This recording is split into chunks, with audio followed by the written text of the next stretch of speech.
I had them all line before I dial up. How they claiming they on top and I'm a mile up. I had them all line before I dial up.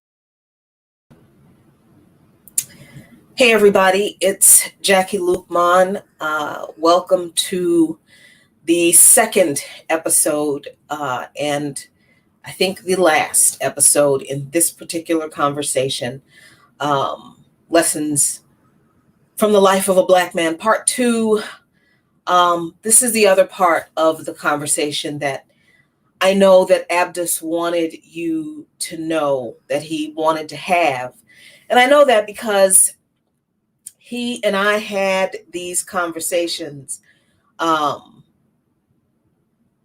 together for years, at least the political part of the conversation that I'm going to get into tonight. And honestly, this is probably going to be the most difficult part of what I know that Abdus wanted to tell you, because it involves a part of his life and a part of his struggle that it was very difficult for him to be public about because of all of the issues, well, some of the issues that I'm going to try to get through in this one. And as emotional and as difficult as it is for me to do this, I got to tell you, I wondered whether I should do this. I wondered whether I should do this on this day, because today is the 3-month. It's been 3 months since he's been gone. And this wasn't intentional. I didn't intentionally schedule it for tonight, but I also don't believe in coincidences. So I think there is some force in the universe, God, ancestors, whatever it is you want to subscribe to, that is orchestrating all this. Because, like I said, I don't believe in coincidences. And I did wonder what I would benefit from this. Like, would me talking about this very difficult part of my husband's struggle benefit me or help me in any way? Because I recognize that I have I'm like a lot of people, a lot of women, and especially a lot of Black women. I put other people's needs before my own. I don't like people I love seeing, being hurt or hurting, or, so I'm always the one trying to see what can I do to help you. And I kind of think about what can I do to help me, what I need, second, sometimes fourth, sometimes not at all, until, I am not doing so well myself. So I really had to think about what doing this, what having this conversation would benefit me, how it would help me. And I came to the conclusion that, like I said, I don't think it was an accident that, tonight is the night that I'm having this conversation. I know that Abdus was working up the courage to have this conversation with you all on his show, Waters of Healing. This is one of the reasons he started the show, because he wanted to talk about this, because he knew that a lot of our people struggle from this, but he had been so badly damaged by the judgment and the condemnation, and he just didn't know if he could trust folks with this very private part of his life. But he was working on it. He was getting there, and he started to open up a little bit about it. Interestingly enough, when we did the tribute to DMX when he passed away. So I know that Abdus wanted me to have this conversation. I know that he wants me to do this because he wanted to do it. And I realized that, there is relief in shining a light on things that have been not hidden, but kept private, especially when you know that those things are affecting millions of our people in our community and can absolutely help people. So yes, there is an aspect to this that will be helpful to other folks, because that's what we do here in Luqman Nation. We provide information for our people that will help our people. So that's never going to change. But also, this will help me because it will help me stand up for my husband even after he is gone, exactly the same way that I stood up for him when he was here. He deserves that. He deserves nothing less than that. And I hope that this conversation that I'm going to have with you all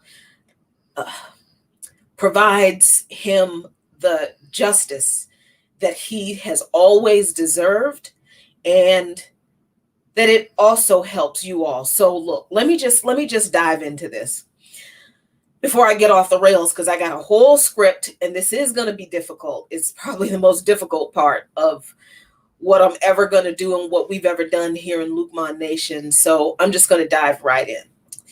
So Abdus, my husband, my late husband, Abdus Shaheed Luqman, did not understand that what he was suffering from was called co-concurrent disorders that are commonly seen together. And let me warn you, I'm going to be doing a lot of screen sharing tonight, y'all, because listen, I said I'm going to talk about the politics behind this and the science behind this. So I'm not going to sit here and give you my opinion.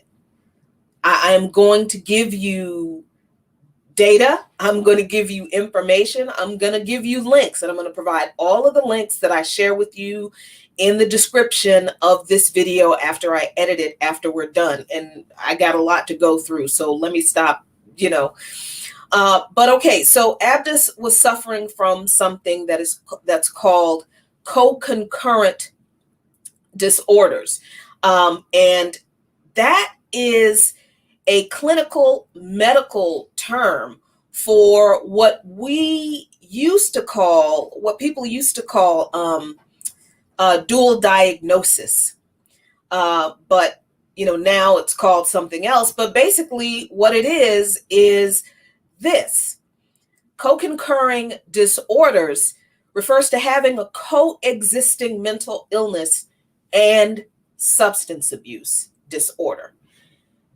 And be clear that substance abuse, what we think of as addiction, is a disorder. It is a clinical medical disorder. So what Abdus didn't understand, number one, was that he suffered from bipolar disorder, which was only diagnosed, I said in the show last week that it was 3 years ago.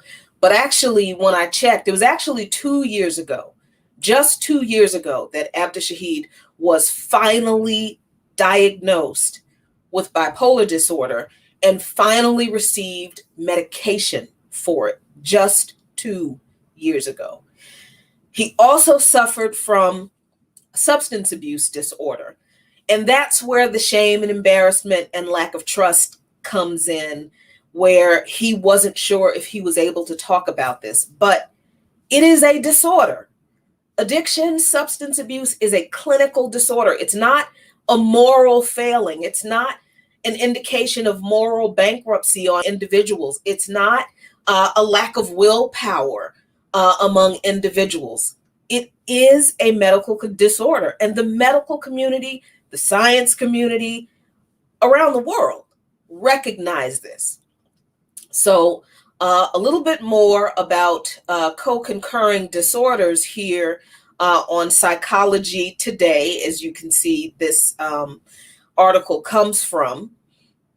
I'm going to scroll down just a little bit because now I'm sure you have questions. The common co-occurring disorders, and they are a lot more common than we think they are.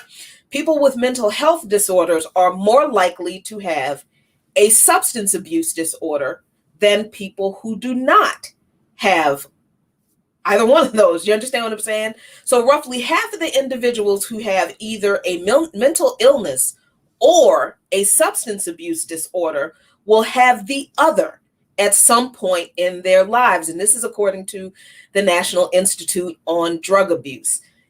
I'm sure people are asking, well, which develops first, the addiction or the mental illness? There is no scientific consensus on this because, I mean, first of all, that's a dumb question.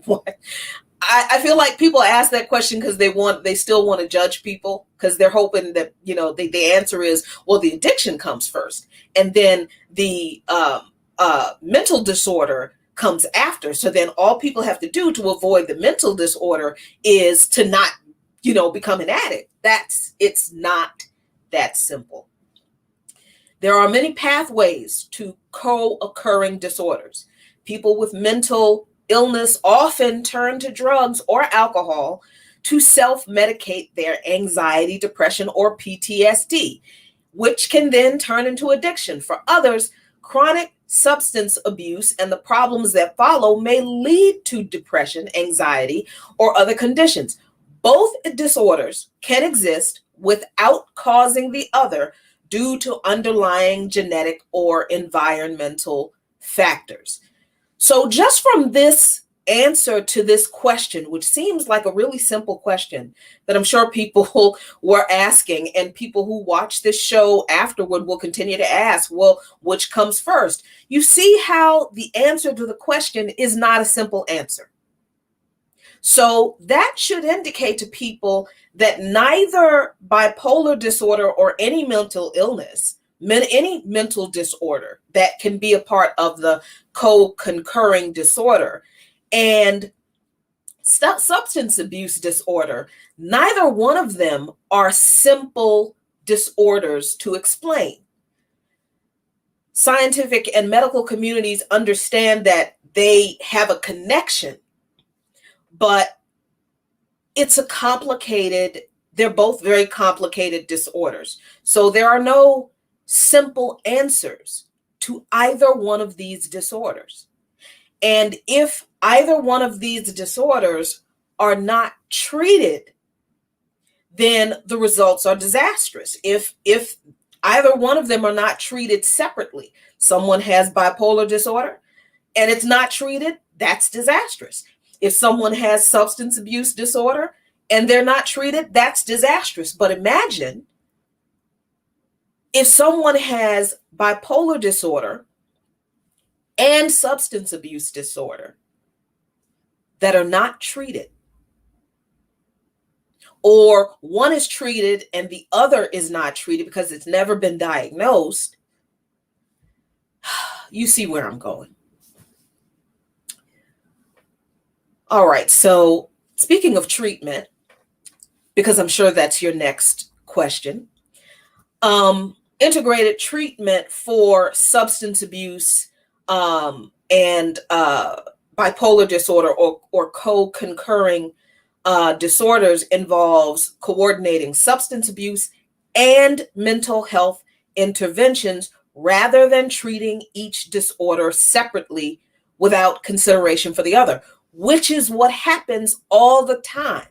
Very frequently, probably almost in 80 to 90% of the cases of people who struggle with substance abuse, many of those people are never screened for a mental disorder. And at least half of those people do have a mental disorder that contributes to their persistent problems with the substance abuse disorder. So this integrated treatment often involves forms of behavioral treatment, dialectical behavioral therapy, in combination with medication, collaboration between clinicians, organizations that offer support, handling issues related to, look at this, housing, health, and work. So even if you look at substance abuse all by itself. Treating it requires the same response to all of the issues that provide a stable environment for people who are suffering from the disorder in order to get better. The same is true of bipolar disorder. All right, let me see. Let me go down. Okay, that was it from that one. And again, I'm going to share all of the links to all of the articles that I'm going to share tonight with you. I'm going to drop them in the description of the show, of the video when we're done. All right, so I want to be real honest about, and I'm going to be very honest because I just don't know how else to be, honestly. Why do this if I'm not going to be honest about, as much as I am comfortable revealing. Before I go any further, hey, everybody in the chat, I appreciate y'all. Thank you, Torches and Pitchforks, for the sticky. I appreciate that, absolutely. Share this video, invite your friends, share it to your family, share it to just invite as many people into this conversation as possible. Because, look, as difficult as this is for me, this is bigger than me. This is way bigger than me. It's bigger than Abdus Shahid. It's bigger than anybody's personal feelings about addiction, although I'll get to personal feelings at the end probably. But this is bigger than any individual person. So please invite people into this conversation because this information is important. And just because I got a lot of ground to cover, I'm not gonna do a lot of interacting in the chat because some of y'all saw this morning that, I'm in my feelings today. So I'm feeling kind of pugnacious. So I'm just not gonna, so don't take it personally if you make comments and I don't respond. I'm trying to get through all this information because it is a lot. All right. So the science behind addiction. Oh, I'm sorry. I said I was going to be honest about something. Not only did Abdus not understand a lot about his bipolar disorder, he didn't even know that he had bipolar disorder until 2 years ago, but he also didn't understand the impact that bipolar disorder played on his addiction. And he, like I said, he was trying so hard to work through the guilt and the shame and the embarrassment and the, not wanting to be judged any longer because he had been judged and condemned and treated like crap for as long as he has been dealing with, the addiction. He wasn't sure who he could trust, if he could trust putting this out there. So he really didn't understand all of these details, but honestly, neither did I. So I'm not going to sit here and pretend like I had all of these answers. I didn't. I learned all this. I learned a lot of this about the science part of it, the medical part of it, after he passed away. And I learned all of this information because my therapist told me to go look it up. When I told her, and I don't know why I didn't tell her before, but I told her, I said, I know that Abdus was recently diagnosed with bipolar disorder. And she just stopped. It was in the middle of my session with her. She just stopped and she said, wait, what did you say? I said, yeah, but maybe 2 years ago, maybe 3 years ago, whenever it was, I couldn't get the timeline right. But I said, yeah, he was recently diagnosed with bipolar disorder and he was just starting to take medication for it, very, very recently. And she said, and she literally had her hands up like this. And she said, this explains everything. And I was like, what are you talking about? Because I'd been in therapy for a few years, and he had been in therapy for a few years, but he was never diagnosed. So these issues came up in my therapy. And I don't know why I just didn't tell her that he was diagnosed with bipolar disorder. But she said, everything we've talked about your frustration at the relapses that didn't make sense and his frustration at the relapses that didn't make sense. She said, the bipolar disorder explains all of that.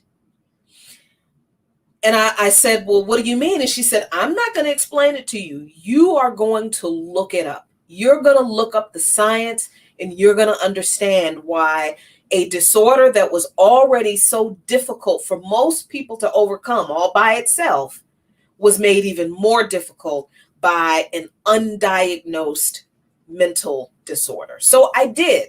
And that's when I learned all this information about the science behind addiction.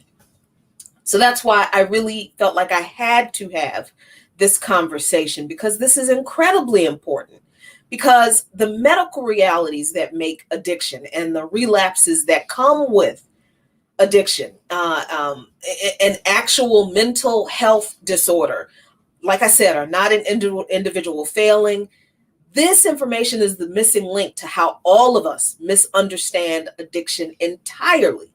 It's this science that we don't know, most of us, that has us believing that people suffering from addiction are just crackheads or junkies and drunks or meth heads. And it's this lack of knowledge of this science that makes it easy for people who don't suffer from addiction to judge and shame and condemn people who do. So it's this judgment and condemnation and his own feelings of shame at a disorder, like I said, he didn't completely understand himself, that made it difficult for Abdus to talk about this. But like I said, he was working up the courage. So here are some statistics that I hope will help people understand is a societal problem and not an individual problem. Roughly 9 million people suffered from both mental illness and substance abuse disorder. And I'm about to share this nice PowerPoint presentation. And let me go to slide 4.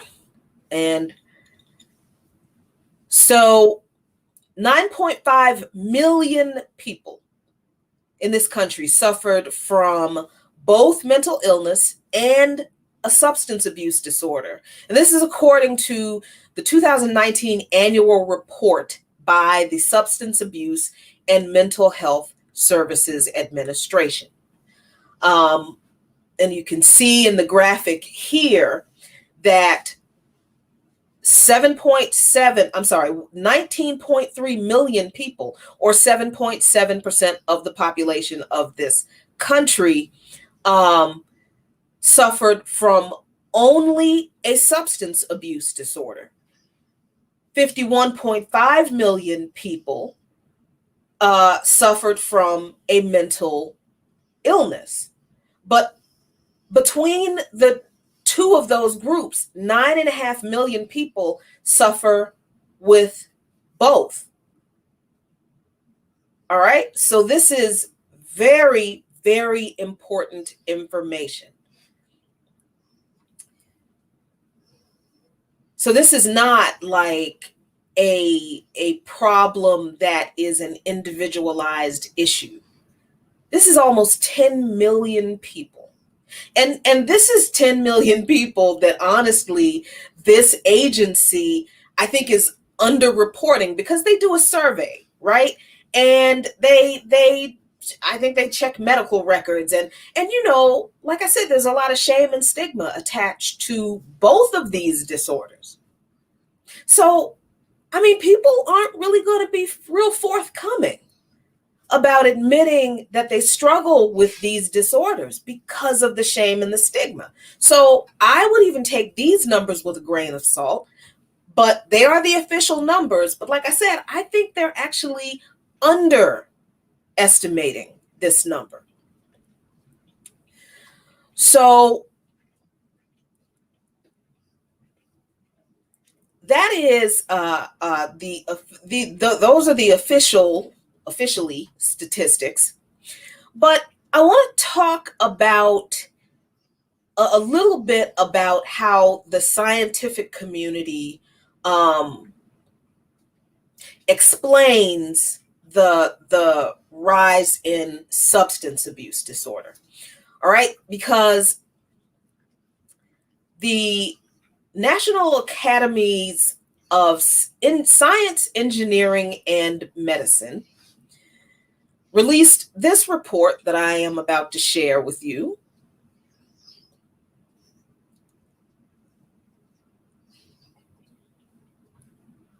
And I'm going to scroll down because I couldn't highlight the part that I wanted to show you because it wouldn't let me.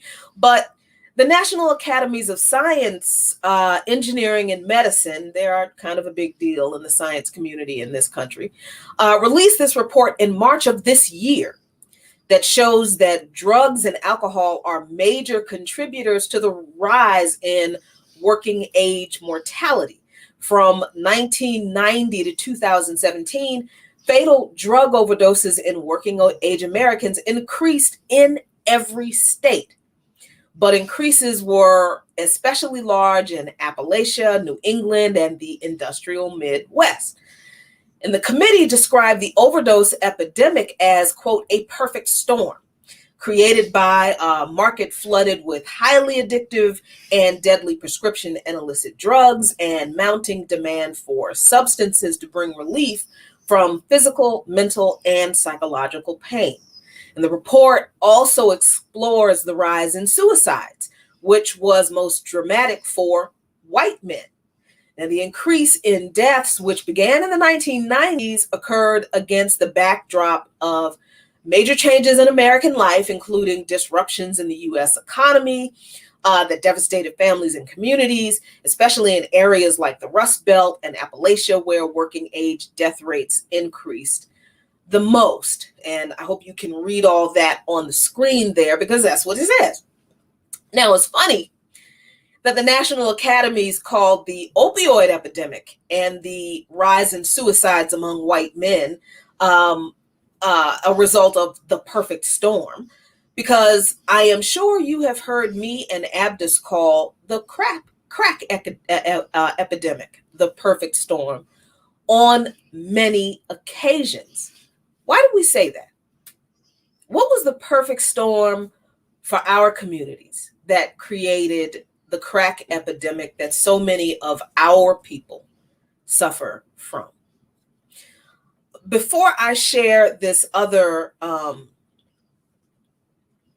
piece with you, I want to bring your attention to this paragraph right before the one I just read for in this report that talks about mortality disparities. And they do talk about how death rates are higher and increasing faster, among working age adults with less education and income, that the report says that the death rates among Black working age adults have been disproportionately high for a long time due to inequalities in socioeconomic status, healthcare, housing, education, and other factors. And that reflects the legacy of structural racism. So when people tell you that they don't believe that racism contributes to the declining health and the higher death rates among Black people, yeah, that's not true. There is scientific data that scientists in this very country compiled that prove that that's true. But they go on to say that although progress occurred at the turn of the century in reducing the mortality gap between Black and white Americans, it didn't reduce it that much. There was just a reduction. Death rates in working age Black people are now increasing, effectively erasing that progress. All right? Remember that, because that is very important in what we're going to talk about right now. Because, like I said, why did Abdus and I talk all the time about the crack epidemic being a perfect storm? And how do people not get that this perfect storm of economic realities, political realities, and other things that created the opioid crisis is the same perfect storm, or the same kind of perfect storm that created the crack epidemic? Well, let me tell you why. Let me show you why we said that crack was a result of a perfect storm of external circumstances. And here's where the politics come in, by the way. So, you know how the report we just looked at talked about major changes in life that devastated families and communities, or, especially for, communities of color. And we're talking about the issues that particularly affect us, Black, Chicano, Indigenous. That meant the kinds of major changes that devastated our families and our communities. Well, that meant things like this.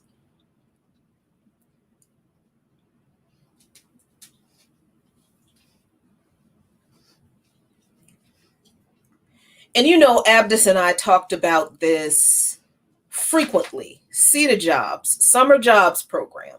And this is an article from the archives of a site called UPI. And I'm sorry, I was lazy, so I didn't even look up what UPI is. But this is absolutely true.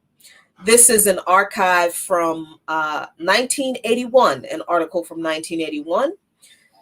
So this was the change. Brewski says hi, y'all. This was the change that affected our communities, that affected our families. One of them, President Reagan ended the Comprehensive Employment and Training Program, or the CETA program.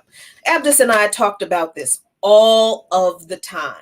The CETA program that existed to train workers and provide them with jobs in the public service, right? The jobs were subsidized by the federal government. Interestingly enough, the CETA program was started by Richard Nixon, who signed the program into law in 1973. And the program offered jobs to low-income folks and the long-term unemployed, as well as summer jobs for poor kids. Me and Abdus had those summer jobs, right? Full-time jobs were provided for people for a period of up to 2 years in public agencies and private not-for-profit organizations to help people get skills to move to a permanent, unsubsidized job. And if it sounds familiar, it should. It was subsidized by, or it was inspired rather by the Works Progress Administration, or the WPA program from the 1930s. So in 1981, Ronald Reagan decides, fuck that, I'm gonna cut this program. So he did that. And let me scroll down. Let me see if what did I save something here? No, this was short enough that we can just go through it. So in 1981, Ronald Reagan just said, you know what? We're not going to hire any more people for subsidized federal jobs, not anywhere in the country. But in California, they saw that they were going to do this because, Reagan actually ended California's participation in the program, or tried to, when he was governor, right?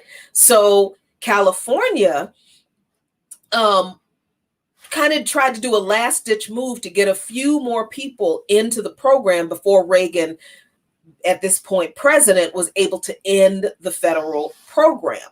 And the program was only 8 years old. And it did provide, like I said, and like you've heard Abdus say, CETA jobs, those summer jobs for us kids were how we, had money for our school clothes for the next school year.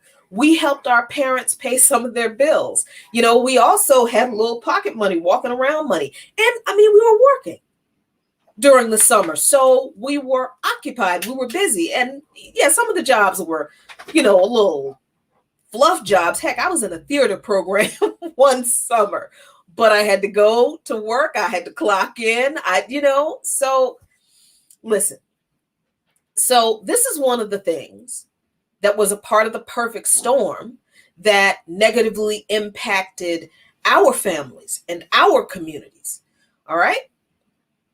And of course, this was all done by Reagan, allegedly to save money.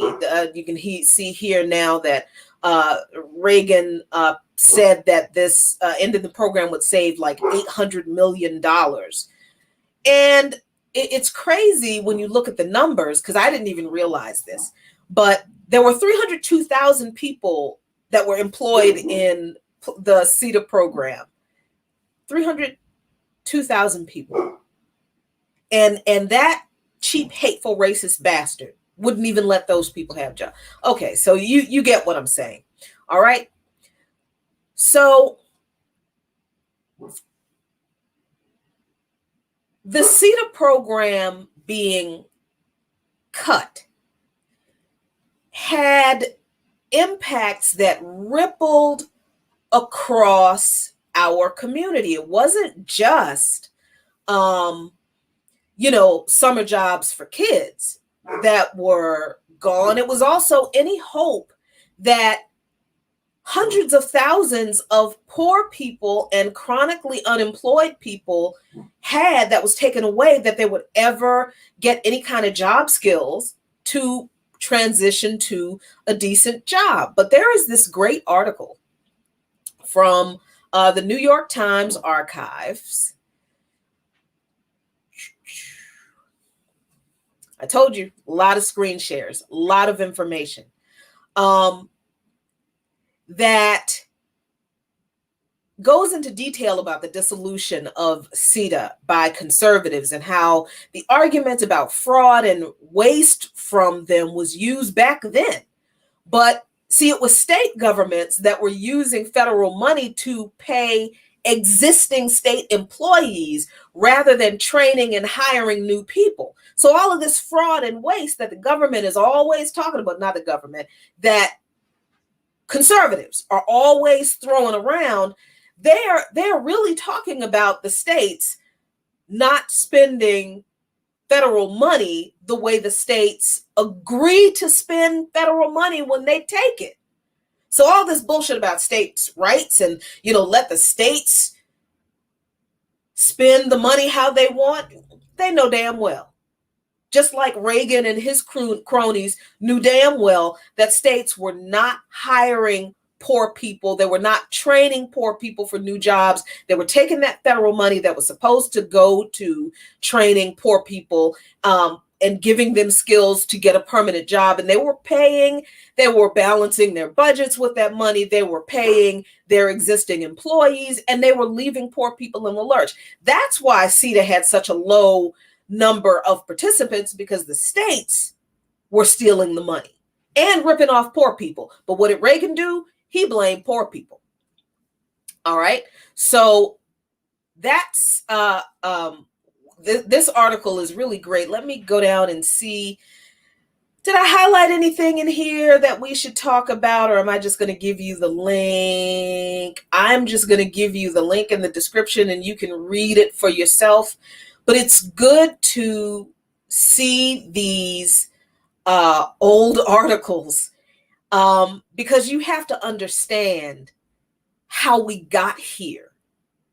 And there is a literal paper trail of the policies that contributed to everything we suffer from today. So we can never, ever forget them.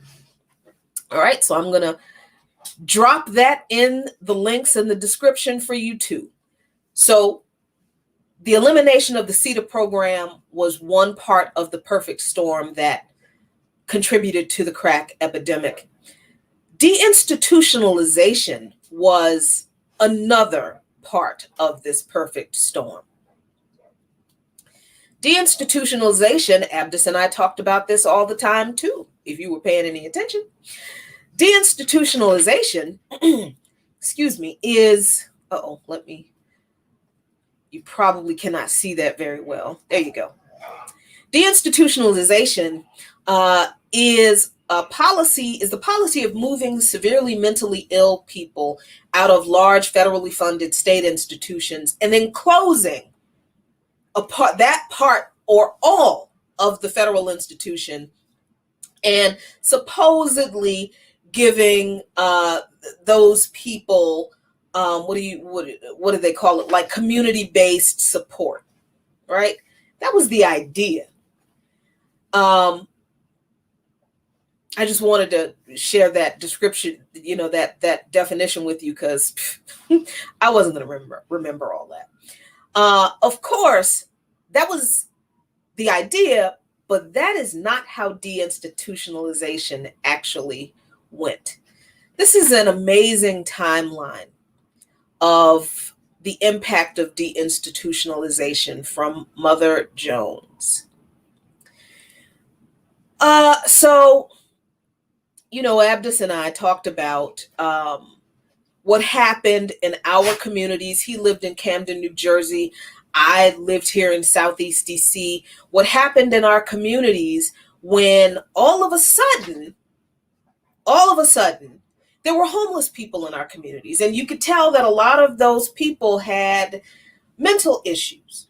Well, the reason that happened was because the federal government under President Carter, now, everybody always likes to point to Reagan as, the ultimate bad guy no, Carter did some messed up things too, because deinstitutionalization was actually formalized under President Carter, even though the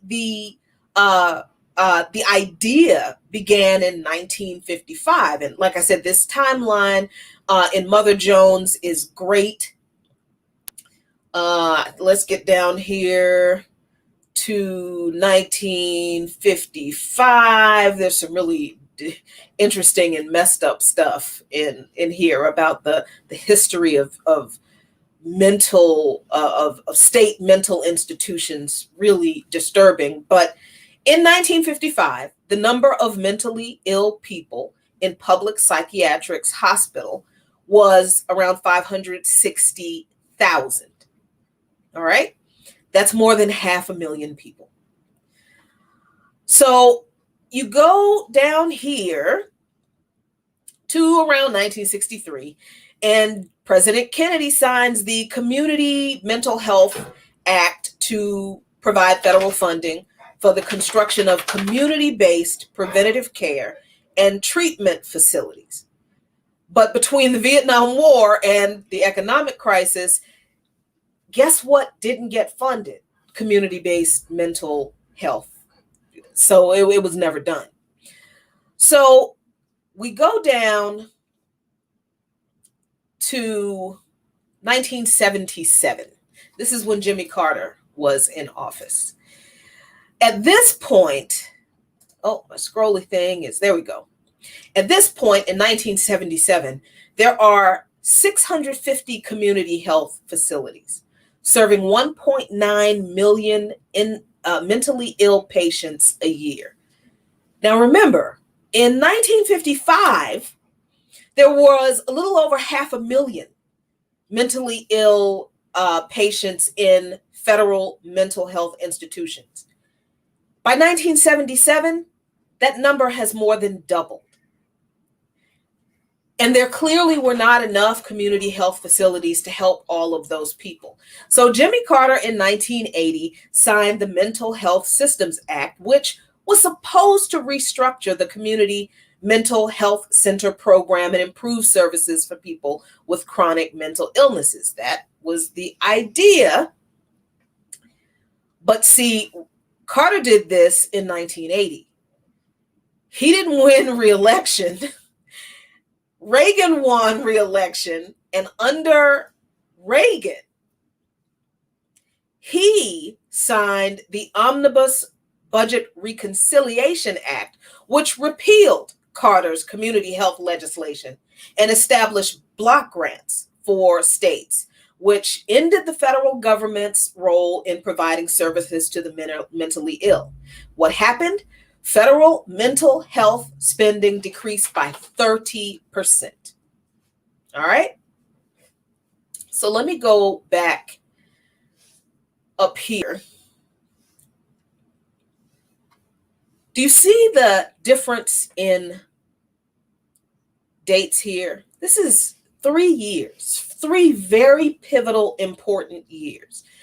And this is why I really have a problem with politicians who and people who push, the lame duck politician who's, not going to win re-election so that they're a lame duck, or they're at the end of their last term, so they're a lame duck. So they should just throw everything, in the kitchen sink into all of don't do that. This problem with the lack of sufficient services for mental health support in communities across this country was evident all throughout Carter's entire administration. He didn't do anything about it until 1980. That to me is inexcusable. It is just as inexcusable to me as John F. Kennedy signing the Community Mental Health Act, but then not funding it to build more community-based mental health services because the U.S. government threw all their money at the Vietnam War. Just as inexcusable. All right, so we'll go down here. 81, Reagan cuts the federal mental health budget by 30%. What happens on the streets? What does it look like? It looks like mental health institutions like, I can't remember the big one in Los Angeles, but Bellevue in New York City, St. Elizabeth's here in Washington, D.C., the one in Philadelphia and Camden, New Jersey, having to release nonviolent mental patients onto the streets during the day and hoping that they would come back at night or at some point for their medication, literally because they no longer had the federal funds to house and feed those people. That's what it looks like. That's what this policy looked like in our communities. So all of a sudden, we had a homeless problem that we did not have before. All of a sudden, businesses started to be affected by people who, through no fault of their own, could not function well in society. And they needed medication, they needed supervision, they needed to be in a safe environment where they could get the treatment and the support that they needed. But Reagan, ultimately, through several presidents, those community services were not adequately funded. Those people did not get the help they needed outside of federally funded institutions. And by the time Reagan came into office, he just took the money out of the federal institutions, and that's what happened. So look at this number here.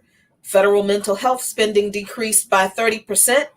By 1984, an Ohio-based study found that 30% of homeless people are thought to suffer from mental illnesses. You think? By 1985, that was the year I graduated high school, federal funding drops to only 11% of community mental health agency budgets. That's it. By 2004, studies suggest that about 16% of prisons and jail inmates are seriously mentally ill, and that was at the time roughly 320,000 people. This year, I forget which year this article was published in, but you'll see it when you read it. There are about 100,000 psychiatric beds in public and private hospitals. Only 100,000 psychiatric beds in the entire country in public and private hospitals. This means that there are more than 3 times as many seriously mentally ill people in jails and prisons than there are in hospitals. And let me scroll up real quick so I can see when this article was published. Oh, 2013. So you know this number is higher now. You know that there are more people who are struggling with mental illness in jails and prisons than there are hospitals, than there are in hospitals. By 2010, there are 43,000, down from 100,000 psychiatric beds in the United States, or about 14 beds for every 100,000 people, the same ratio as in 1850. So that was the second part of the perfect storm that created the crack epidemic. Here's the third part, and this is where the politics come in. This is where the serious politics behind addiction comes in. Because you have all of a sudden, at the same time all of that was happening, the CETA program eliminated, federally funded mental health services cut drastically to nothing. At the same time, the illicit drug market in the United States was flooded with cocaine that used to be expensive because it wasn't that plentiful in supply. But it was flooded. The market was flooded in the US so much because, now then it became cheap. And that's where crack comes in. Because this is where the politics of crack come in. And of course, you add in the other issues that make up the disruptions to the US economy, that article, that report from the National Academies note, that paragraph before the one I read pointed out, like the extraction of blue collar jobs, and add that to the death rates that relate to persistent and continual racial discrimination and class oppression that the report notes in that paragraph. And that's the perfect storm. All of this is the perfect storm for our people that the crack epidemic emerged in the late 80s. All right, so let's get into some of those politics real quick. Like I said, and those of you who are old enough to remember, cocaine used to be a rich person's drug until the market was flooded by all this cocaine, and all of a sudden it became really, really cheap. How did that happen? Why did that happen? Well, it happened during the Reagan administration, and yeah, this time he really is the devil in this one. And it happened because the Reagan administration made money off of the trafficking of cocaine, so that the war against the leftist Sandinista government in Nicaragua could be funded. Okay? So here's how that happened. Reagan, according to this great article from the Los Angeles Times, from their archives, this article is from February 1987. Reagan didn't get the approval from Congress that he wanted to give the Contras money. The Contras were the right-wing militia force that the U.S. imperialist government and other imperialist countries propped up to fight the leftist Sandinista government in Nicaragua. Reagan goes to Congress, asks for money to fund the Contras. Congress said no, believe it or not. Congress said no this time. So what Reagan did was he relied on this clandestine operation that the CIA undertook to traffic cocaine and use that money to fund the Contras instead. And in this article here in the LA Times, so here is the proof. Reagan tried to get money from Congress for 2 years to aid the Contras in Nicaragua. And for 2 years, Congress said, nope. Reagan also portrayed the Contras as penniless, and I actually remember this. All their poor peasant freedom fighters for democracy, fighting against the communist insurgents that have taken over Nicaragua. Okay, yeah, and this was 87. I was 2 years out of high school. I didn't know what the hell communism was, but I knew that I didn't like Ronald Reagan, right? So I knew there was something real shady about some of the stuff he was saying. So here's some other information that I found out in this research that I think is fascinating. So Congress, like I said, for 2 years was like, nope, not giving you money. So there was this narrative that came around that private companies, private donations were funding the Contras because Congress wouldn't give them money. And the LA Times reported back then in 1987 that the money that the Contras received came from countries that were friendly to the United States, countries like Saudi Arabia,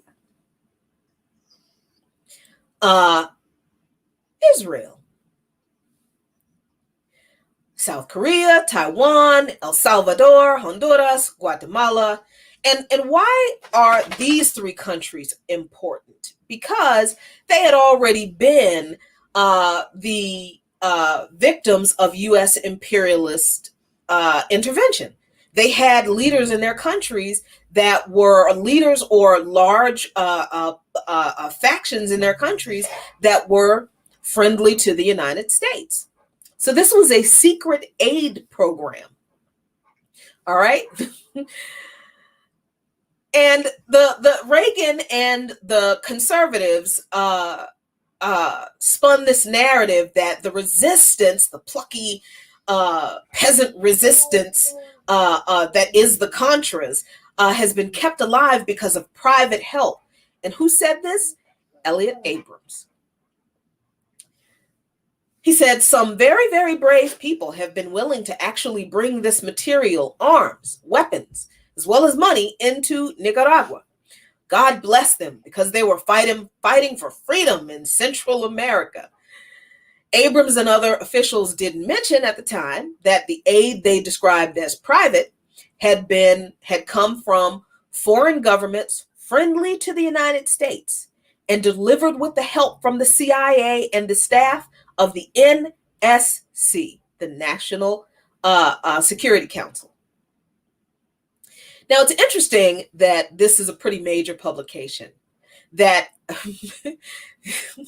that basically just explained imperialism without using the word imperialism right there. I thought that was just brilliant and hilarious.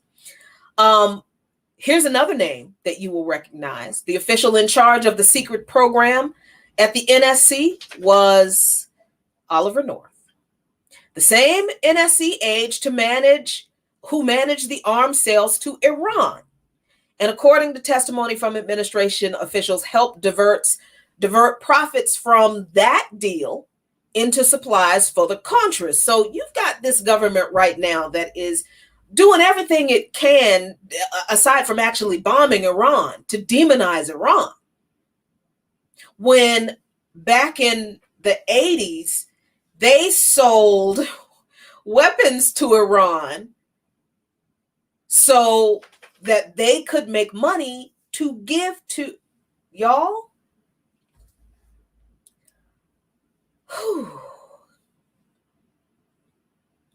And the article points out that the Contra aid campaign was, of course, not a one-man operation.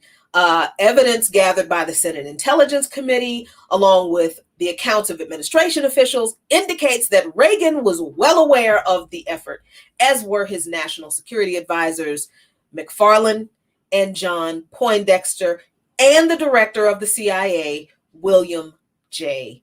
Casey. Yeah. Woo. So I know that people are probably thinking, oh my God, Jackie Luqman Nation is sitting there bringing up this conspiracy theory about the CIA trafficked crack cocaine and dumped it into Black and Chicano neighborhoods and did it to fund the Contras. Oh, you think it's a security? You think it's a conspiracy theory?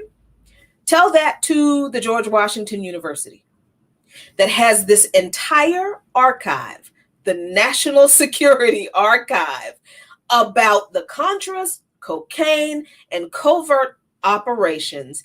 And they basically document the whole trove of evidence that proves that this was not a conspiracy theory. This was an actual conspiracy that the United States government was involved in. A conspiracy just means that, a bunch of people doing some stuff in secret that they ain't telling you about to do some other stuff. That's a conspiracy. But this isn't a theory. This is fact. And there is evidence of this. And it starts with the 1996 series that journalist Gary Webb wrote and published in the San Jose Mercury News in 1996.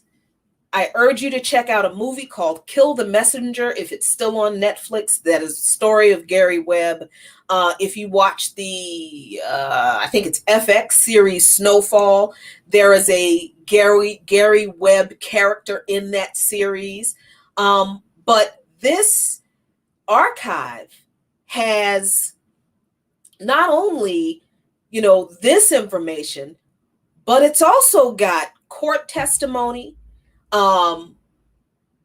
naming Reagan administration officials, details about the Contra war effort, FBI and DEA reports corroborating, proving that CIA agents were involved in drug trafficking and taking the money and giving it to the NSC, and Oliver North knew about it, and Ronald Reagan knew about it, and the CIA chief knew about it, and the NSC knew about it. Yeah, all of this.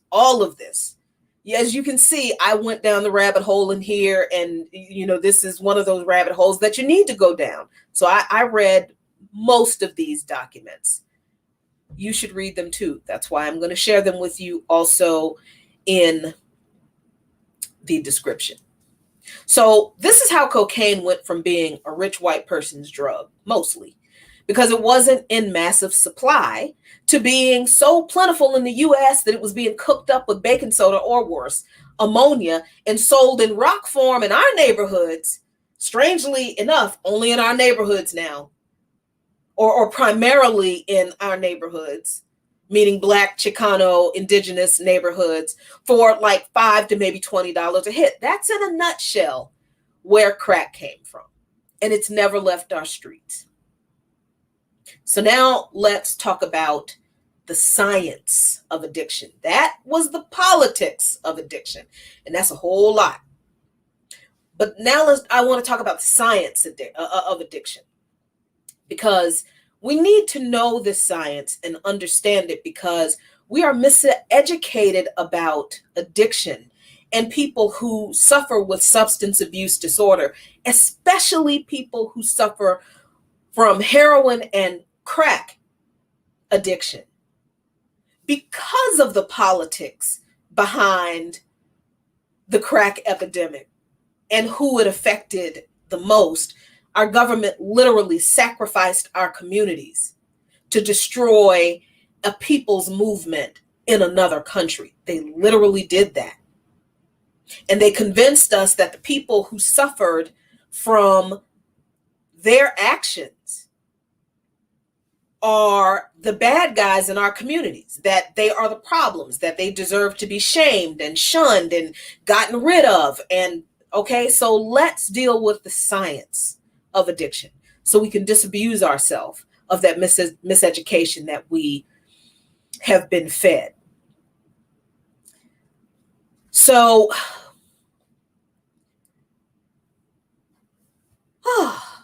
me take a little breath. Let's talk about crack. Let's talk about it in scientific medical terms, and let's not be emotional about it. Because crack is not a separate drug from powdered cocaine. And it is not, as many people believed, and me included, I used to believe this too, more addictive than powdered cocaine because it is crack. You understand? The issue with crack is how it is introduced into the body and the brain that is very different from how powdered cocaine is introduced into the body and the brain, and even heroin and opioids and alcohol for that matter. And that difference in introduction into the body and brain produces different results. So what does that mean? Another screen share coming. And this is from one of my favorite sources, and I'm sure it's yours too. If you are a borderline hypochondriac like me, you always on WebMD because you always think that you are dying from something, right? Every time I get an ache that lasts more than 5 days, I'm like, what is wrong with me? Let's go to WebMD. So here is an answer to this issue, this belief that we have that crack is more addictive than powdered cocaine simply because it is crack, that it's in a different form. Is crack more addictive than coke? We asked experts. I can't see the date for this article, but anyway, crack and cocaine are the same drug in different forms. All right. Is one more addictive than the other? According to Medicine Plus, the effects of smoking crack are instant and intense, and they can last up to 10 minutes. All right. The effects of snorting cocaine can start within 5 minutes and last up to 30 minutes, but less intense than smoking. The fast, short nature of crack highs may make it more addictive, but again, not because it is simply crack, but because of the way it is introduced into the body. Why? They explain. Crack is inhaled through the lungs and spreads through the body, producing the high much more quickly and lasts for a shorter time than snorting cocaine. This is what John Giordano, an addiction counselor and the founder of the National Institute for Holistic Addiction Studies, told WebMD. He said this causes a cycle of binging and crashing, which puts the user at a greater risk of dependence. So it is not that crack is more addictive because it is crack. Crack is more addictive because it is smoked. So that means that if you smoke powdered cocaine, the exact same thing happens. That means if you smoke heroin, the exact same thing happens. And I like to kind of think about it as think about if you have asthma, right? And you need an inhaler. And there's a reason that the medicine is delivered for asthma in an inhaler, because the medicine is delivered to your bloodstream to get to your lungs faster because it is inhaled. All right? That is the difference between powdered cocaine and crack cocaine, and why addiction to crack cocaine looks different and the behavior looks different than the addiction and the behavior from people who are struggling with addiction to powdered cocaine. First of all, again, powdered cocaine is still expensive. Powder cocaine is still way more expensive than crack. It is. And also, you're talking about a massive, instant euphoric high from smoking cocaine that is very, very short. That is incredibly important when you understand how that affects the brain. I'll get to that in a minute. But like I said, they go on to explain that smoking or injecting cocaine. So if you inject powdered cocaine or heroin, same thing happens. Causes it to enter the bloodstream and reach the brain faster than snorting it and rubbing it into your gums. The faster a drug gets to the brain, the more reinforcing and addictive it is, not because it's crack, but because it just gets to your bloodstream and your brain faster. And this is where he says, this is what the doctor said, not Jackie. If you smoke or inject powdered cocaine, it's just as addictive as smoking crack. All right. So let's disabuse ourselves with this idea that crack itself is more addictive because it's crack. No, it's not. So you understand why the sentencing disparities are absolute racist bullshit now, right? You get that now, right? And politicians have always known this. This science isn't new. This isn't new. They've always known this. Those sentencing disparities between crack and powdered cocaine that came out of, the before the crime bill, but they were made worse by the crime bill. Yeah, politicians always knew that the difference between crack and powdered cocaine, only difference is in delivery. All right. Ooh, y'all gonna have a whole lot of homework. But okay, so now we get that the difference between crack and powder is in the delivery. But let's talk about the chemical changes to the brain that cocaine causes, regardless of how it's ingested, but are clearly more devastated if it's smoked or injected, that we need to understand. And I'm warning you on this one. This is a lot of medically sciencey stuff that I'm about to share with you. I don't entirely understand all of it, but I understand enough of it to understand a lot more about what we see as crackhead behavior. And I understand it a lot more now. So I really hope this helps you. And this might be one of the most important parts of this whole discussion.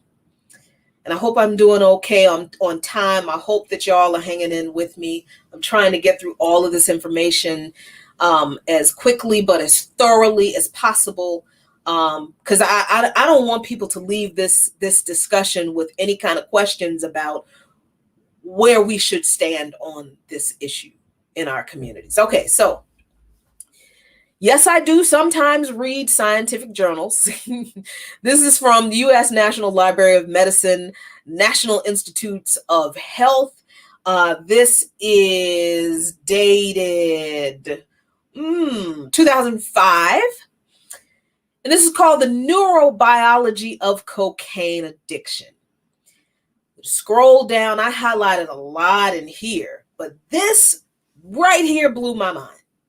The very first sentence of the article: 20 years ago, science identified the specific brain mechanisms that underlie the cocaine high. This was published in 2005. 20 years ago would have been, what year would that have been? 1985. Is my math right? What was going on during the 80s? The crack epidemic. And everybody knew that crack was nothing more than cocaine that was in a different form. But during that time, scientists knew that specific brain functions contributed to the cocaine high. So, a bunch of questions I asked in here. One of the most important questions, excuse me, that people ask about people who struggle with substance abuse disorder, especially in relation to crack, is, how do people keep taking the drug? How do people keep using when they know it might cost them their jobs, their their possessions, their loved ones, their freedoms, and maybe even their lives? Why do people with every intention not to use find it so hard to get away from the drug? Why do they find it so hard not to use? And why do they remain vulnerable to relapse after years of abstinence? Again, y'all, this article was written in 2005. It's 2021, and we're still running around calling people crackheads and writing them off because we just look at them and say, well, they just trifling because they just don't want to stop using. It's not that simple, because cocaine affects the brain cells in a variety of ways. Some of the effects go back to normal very quickly. Others last for weeks after the drugs leave the brain. You know what that is? The clinical term for that is brain damage. The changes to your brain that last and that don't go back, and your brain doesn't go back to normal, that is brain damage. And that is what cocaine does to your brain in any form. So does heroin, so does meth, so do opioids, and so does alcohol if you abuse it for long enough. But again, if you're not smoking those powdered forms of drugs, then it takes a little bit longer for the damage to occur. But the brain damage for people who struggle with crack addiction, it's almost instant in some areas of their brain. So then with repeated exposure to cocaine, the short and immediate effects cumulatively lead to more effects, more brain damage that lasts for months or maybe years and might be irreversible. All right, so they talk about alterations in genetic activity that last for weeks, alterations in nerve cell structure that last for months and possibly longer. But here is why the immediate high that happens when people smoke crack or powdered cocaine or heroin or inject it leads to brain damage, because whether it's snorted, smoked, or injected, cocaine enters the bloodstream rapidly, all that kind of stuff. So what happens is the drug causes a high, and the high is a result of a buildup of dopamine, right? And this is the sciencey stuff that I can't entirely explain in a really clear way. But basically, what we're talking about with smoking any of these powdered forms of drugs is that the immediate effect on the brain is this euphoric, instant, incredibly intense high, because the brain is literally flooded with the chemical dopamine. And that's really important because dopamine is supposed to be regulated in your brain, and dopamine is pretty much how we know that we like things, that things are pleasurable, right? When I eat a muffin, yes, it tastes good, but it also makes me feel good, because that is the chemical reaction in my brain, the dopamine in my brain saying, hey, you like muffins. That makes you feel good. So maybe you're going to have another muffin sometimes. Here's a better example for people who don't like muffins. Okay, I get it. When you have sex and you have an orgasm, the reason you want to have more sex and have another orgasm is because the dopamine in your brain tells your body that this feels great. This is why orgasms are so important in sexual relationships. It is. So imagine taking a drug. Here we go. This is what I was looking for. Imagine something introducing so much dopamine into your brain that It is at a higher level than any regular experience, regular pleasurable experience that you could ever do. And then it stays in your brain, but it also damages the receptors that regulate dopamine levels, so that you have this constant desire for this immediate, intense, euphoric high that lasts about 10 minutes. And when people who struggle with addiction say that the high from addiction is better than sex, they absolutely mean that. That is chemically true, because that's how much dopamine is released into the brain. Way more dopamine than an orgasm produces during sex. There's a whole lot of stuff in here. I hope that made sense, because that's the way I understand it. There's a lot of stuff in this about, there's a lot of stuff in this about scientists trying to explain, what all this means. There's good stuff in here where they explain that, when a thirsty person drinks or someone has an orgasm, dopaminergic, there we go, cells flood the area of the brain with the dopamine molecules. The receiving cells response makes us feel good and want to repeat the activity and re-experience that pleasure. But by artificially causing a buildup of dopamine in that area of the brain, cocaine creates these enormously powerful feelings of pleasure. And this amount of dopamine, as the very smart scientists explain, can exceed the amounts associated with natural activities. All right. And this area of the brain, by the way, is called the limbic system. But that's not the only way that the brain is damaged. The limbic system also includes memory centers located in the hippocampus and the amygdala.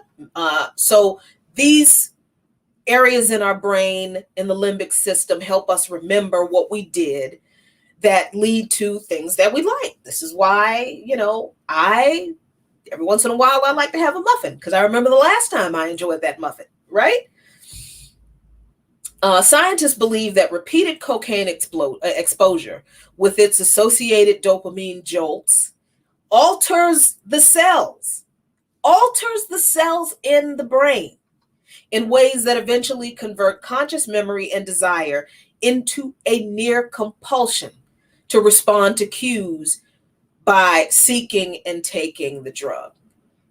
And then there's a third part of the brain, the frontal cortex, that acts as a brake on the other parts of the limbic system when we decide to not, pursue something. I know I need to lose weight, so the frontal cortex of my brain tells me, you need to lose weight. Muffins have a lot of calories in them. You cannot have a muffin. You just had one 2 days ago. No muffins for you today. That is a chemical process that's governed by the frontal cortex that helps us avoid negative consequences. In non-addicted people, it really is that simple. We don't think about it, but it's all a part of a chemical process in our brain. But for people who suffer with substance disorder, continued cocaine abuse actually suppresses that part of the brain, so that once somebody becomes addicted, the frontal cortex becomes impaired. What does that word mean? It means brain damage.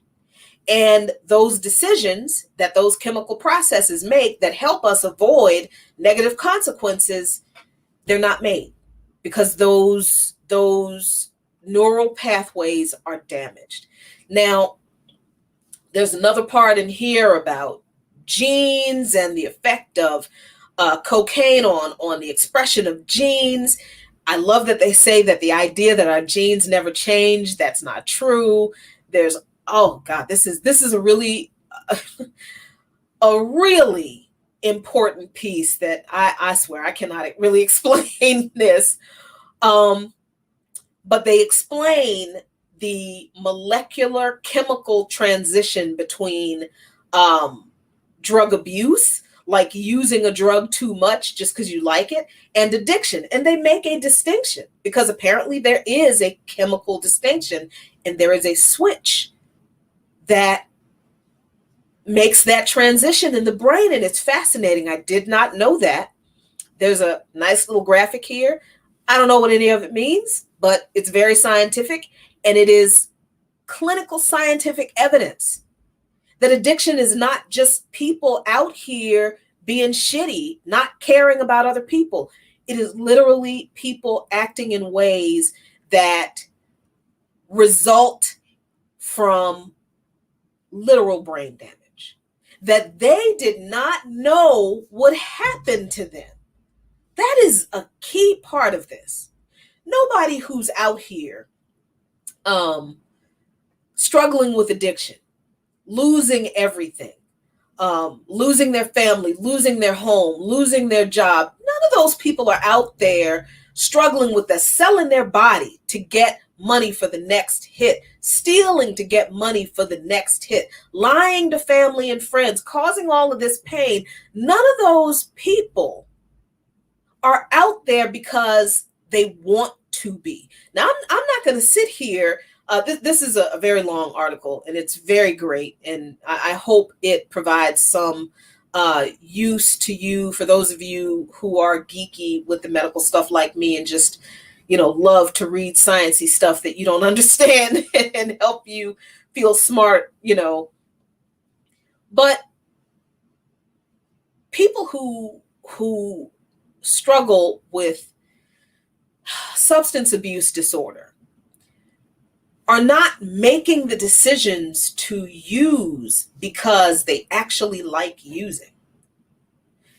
They are using because they are literally unable to stop. Abdus would say frequently when we would have conversations about his struggles, don't you think that if I wanted to stop, don't you think that if I could stop, that I would? I want to stop. And he has had periods of sobriety. But he couldn't, as they say in the 12-step programs, stay stopped. And we're going to talk about the 12-step programs in a minute. But let me get through the rest of this stuff. Because, we are at the point where we're going to talk about treatment. Because, people have mentioned AA and Al-Anon and 12-step programs and rehab and all that kind of stuff. Yeah, let's talk about that. But I just really want to emphasize that people who are out here doing horribly destructive things to themselves and to people who love them and who they love, because they are chasing a drug, they're chasing an addiction, they're not doing it because they don't love you. They're not doing it because they don't love themselves. They're not doing it because they are antisocial or because they're trifling or because, they're fuck ups, or they're not doing it because they want to. They are doing it because their brains have been changed. They have brain damage and they cannot stop. That's why they're doing it. That's why the behavior looks the way it does. Now, I'm not going to sit here and say that there are not people who, use drugs and abuse them because they like it. Of course there are. Of course there are. But our people who have lost everything, family, home, jobs, their health, and know that they could lose their life if they don't stop, but they keep using, they're not doing that because they want to. Come on. The science proves that they're acting that way because their brain has been damaged so they cannot control their actions. So, all right, let's talk about treatment, because many people have said, well, look, you need to get into a treatment program. And I'm sure you're asking, what treatment options are there for crack addiction in particular? Okay. And we're going back to politics and policy, because look, that's it. It's what it is. This is from the nice people at the Drug Policy Alliance. What options are available to treat cocaine addiction? There are no approved medications to treat cocaine addiction, but there are behavioral therapies and self-help groups that can be effective. Unfortunately, not enough resources have been devoted to developing specialized approaches or evaluating their efficacy. Y'all see this shit? Now, you want to sit there and you want to keep telling me that all people need to do is go to treatment? It's not that simple, because there is not sufficient treatment available that is effective and adequate and specialized for cocaine addiction, any form of cocaine addiction. Okay, that's one. And about medication, let me a little aside. Medication for opioid treatment is hard to get a prescription for. There is medication for opioid treatment, but it is hard to get treatment for or to get a prescription for. And that medication is called, let me see if I can get it right. Here we go. Oh, wait a minute. Let me, I don't know. Look, I want to make sure you can see this. Why is this live chat thing here? It's annoying. All right. There we go. Now you can see the headline. Is this my, yeah, this is my favorite common man's medical source again. WebMD. Addiction treatment is denied for many, a study finds. This was from 2019, June 2019. And this is just for people who are addicted to opioids. But when people who are addicted to opioids decide to quit, they're usually denied treatment. And the treatment that could be most effective for them is a medication called buprenorphine. Buprenorphine, all right? And that helps people to stop using opioids. But they did this little secret shopper study that suggested that most people who struggle with opioid addiction, who are looking for a prescription for this medication that will help them stop using, they have trouble getting an appointment with a doctor that's qualified to dispense the drug. And that's just for opioid, people who struggle with opioid addiction, right? Let me go, hold on. There were some statistics here that, when researchers called doctors' offices as addicts who wanted to get a prescription for buprenorphine so they could stop using heroin, 46% of those who said they had Medicaid were denied an appointment, while 38% of those who said they would pay in cash were turned away.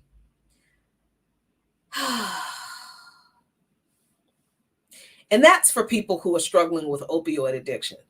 What do you think happens to people who are struggling with crack addiction, who are mostly Black? What do you think happens? I'll tell you what happens. So for us, when we talked a little bit earlier about state-run mental health institutions, one of the services that was provided by a lot of those state-run institutions was drug rehab.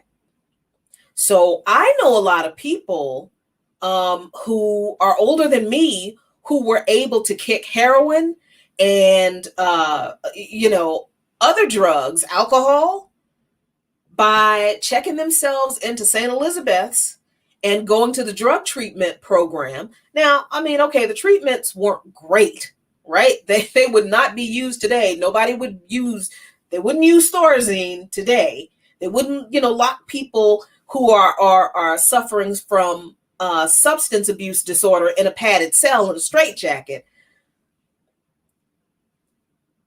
And I know this sounds weird, but people who wanted help had somewhere to go to get help to detox and kick their drug habit.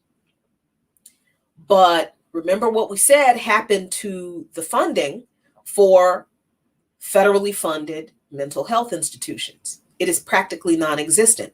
And those programs are pretty much non-existent as far as any practical, for all intents and purposes, because the number of open spaces in state-run rehab programs does not come anywhere close to meeting the demand that reflects the number of people who need and want treatment. There's a waiting list to get into a lot of state treatment detox programs. And for people who struggle with crack addiction, and I learned this from Abdus, there was a time when crack addicts would not be admitted into state rehab facilities because at some point, these people said that crack wasn't an addiction that had a physical component.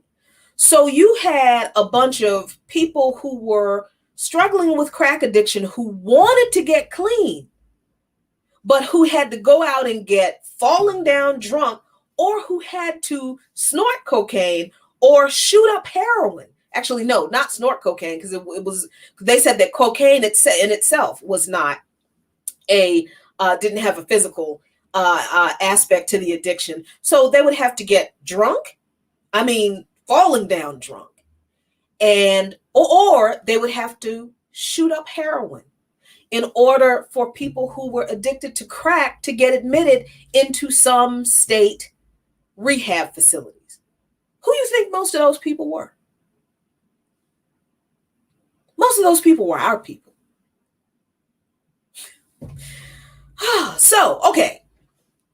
That was one of these stories that Abdus shared with me about his struggles that I know he wanted to share with you. So let's pump the brakes on everybody just needs to go to rehab. Plenty of our people wanted to go to rehab, wanted to get help, wanted to get clean, and they were turned away.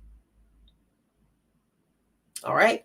But what about rehab? What about rehab? We live in a capitalist society, and healthcare is basically privatized and for profit in this country. Is the rehab model in the U.S. like that? Hell yeah, it's like that. It's actually worse. This is an article that was the beginning of a series that was started in Vox magazine in 2019. And as far as I can tell, they have not done a follow-up. And this is an incredible, incredible article about how the rehab model in this country it's not broken. It's just a for-profit system, just like every other aspect of healthcare. So this idea that everybody can just go to rehab, no, everybody cannot just go to rehab. Why? So I think it's worth noting that this article is about, nice white people up in Vermont. Okay. And I think that sometimes I feel like that's the only time people will actually listen to the problems that affect oppressed people is when the same shit happens to white people.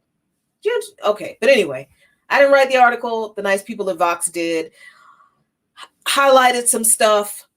The writer of the article said that in story after story, and the person who is the member of the family who's at the center of this article was addicted to opioids, and he died of an overdose. There were more than 70,000 people who died of drug overdoses in 2017 alone. Families were desperate to avoid that. And so are people who are struggling with the addiction. They don't want to be struggling. They don't want to be addicted. So this author spoke with a lot of families who had the same stories. Each of the families that they spoke to spent tens of thousands, if not hundreds of thousands of dollars on addiction treatment.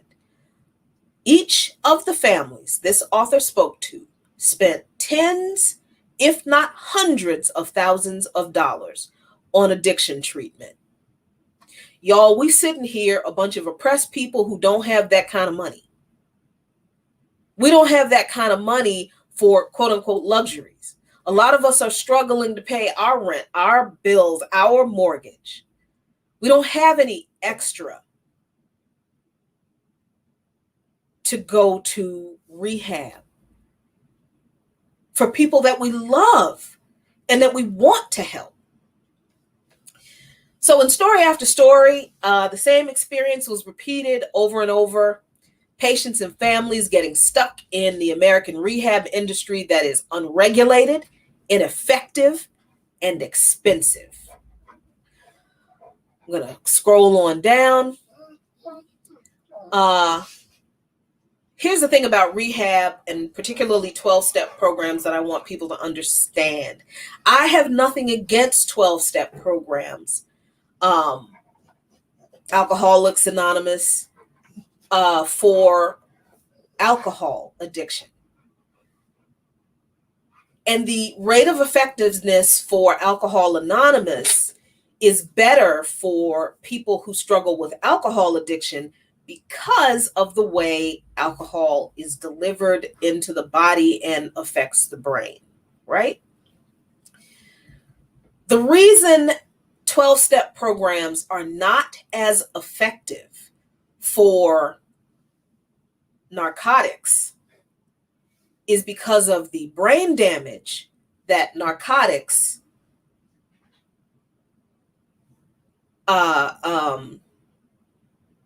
creates in the brain.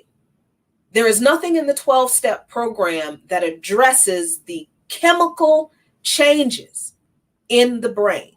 Nothing. That is why the 12-step programs are not as effective for addictions outside of alcohol treatment. The author makes that point right here.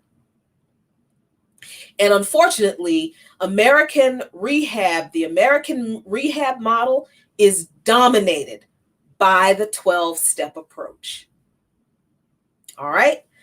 Again, I am not bashing the 12-step approach. I know plenty of people who have been in the rooms. Abdus and I we were in the rooms for a while, and plenty of people find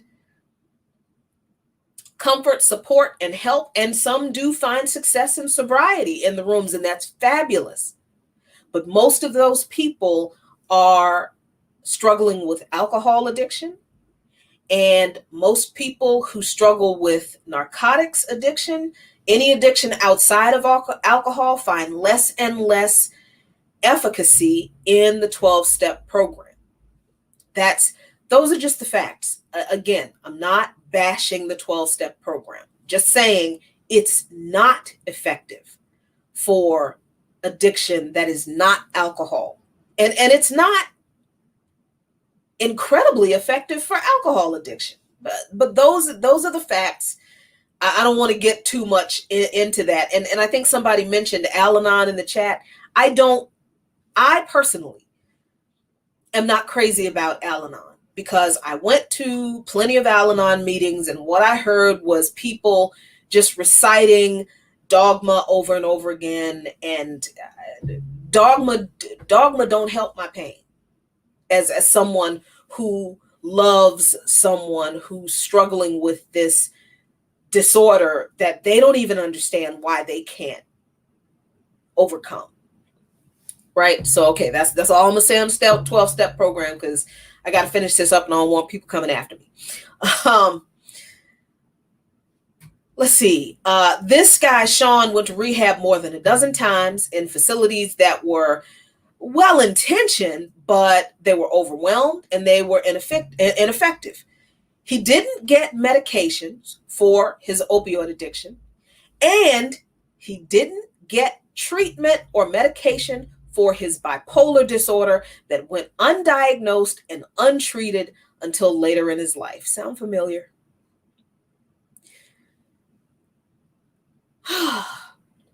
And then people go to treatment, which is usually 30 days, maybe 60 days, maybe 90 days if you have really great insurance or you just have all that money.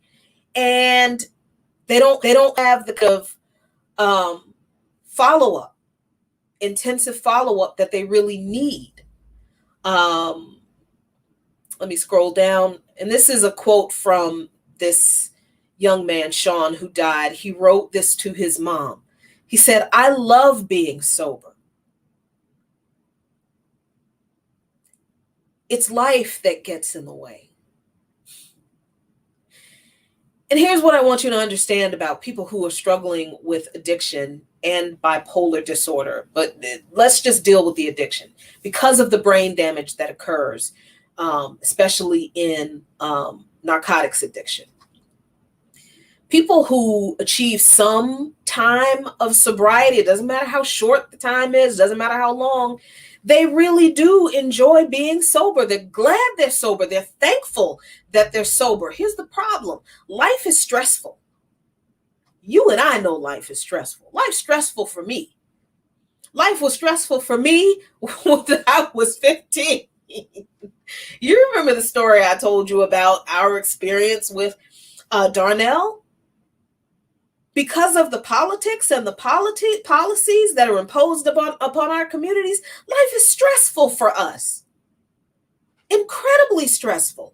Imagine having to deal with this incredibly stressful life without the veil of some substance that numbs your feelings to this incredibly stressful life. You're great that you're grateful that you are sober, but then if you're like Abdus Luqman was, you understood the politics and you couldn't ignore it, and you couldn't not be angry at it, you could not be frustrated at it. So that's a level of stress. And then you have a job that you're probably not being treated fairly on.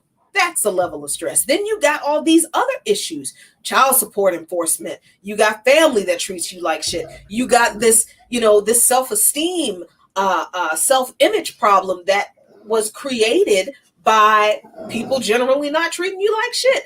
And then on top of that, you've got an untreated mental disorder, bipolar disorder. That's stress, y'all. And then you've got brain damage from the exposure to your brain from the narcotics. Once you understand all of this, once you have all of this information, how are people still sitting there talking about all people who are addicts need to do is? There is no all. It's not that simple. And you and I, who have not suffered brain damage because of exposure to narcotics, we can do, sit here and make the decision to, I need to do self-care. I need to unplug, or some of us will do things like, look, you enjoy a glass of wine to relax. Good on you. I'm fine. I do. But then you got some people who smoke a little weed or take a few mushrooms or do a little bit of microdosing or whatever. And they see that that's fine. But then some of those same people who indulge in those things, who I have no judgment against, I seriously do not, except for when those very same people turn around and shit on people who are addicted to crack and talk about, well, if they wanted to stop, all they had to do was they made their choice. They chose this. They should do. Mm-mm. So health insurance, this family had health insurance. They have the same health insurance I have, Blue Cross and Blue Shield, Care First. They agreed to pay around $28,000. The insurance company did. That's how expensive, and honestly, that's like low for a lot of rehab centers. Excuse me, the Blake family were left with about $8,000. $8,000 after insurance paid that $28,000. Insurance didn't always pay for care. They had to appeal a bunch of times. When the insurance did pay, the Blakes had to come up with the $5,000 deductible and a 20% co-insurance. Yeah. $10,000 that we ended up that we were left to pay after insurance didn't cover everything for Abdus going to rehab. I told you I was going to be honest, because he was going to be honest about it. And I'm not going to sit here and spend all this time sharing all these links, telling you all this stuff without being honest about my own personal experience, our own personal experience, and how I know this shit is true. I know it's true because I live it. We lived it. All right. So, and as far as insurance is concerned, Abdus told me when he went to rehab, there were a couple of times when the rehab center would kick people out who were terrified of leaving because they knew they were not ready because their insurance wouldn't pay for any more time. How fucked up is that? And what happened? Those people left. They relapsed. Some of those people OD'd and died. Yeah. So the rehab racket in the United States is a racket. It's a fucking scam. It absolutely is. It doesn't really provide real help to people, clinical help, medical help to address substance abuse disorder on its own. It really doesn't. And then if people have a co-concurring mental health disorder, then rehab doesn't provide diagnosis, treatment, and support for that at the same time without charging you some extra money. People who go into some rehabs some rehabs do offer medically assisted treatment. But if you choose medically assisted treatment, they charge you more money, and the insurance doesn't cover it. I'm telling you what I know. So addiction treatment basically creates this vicious cycle. People are desperate for some help, a cure, treatment. They get into the first addiction treatment they can because there are so few, and especially there are even fewer for poor people. And if people have a little bit of money, they pay whatever's necessary, because when you love, look, I just want you healthy. I just want you whole. Okay, fine. We'll pay it. Not really intending to pay all that money back.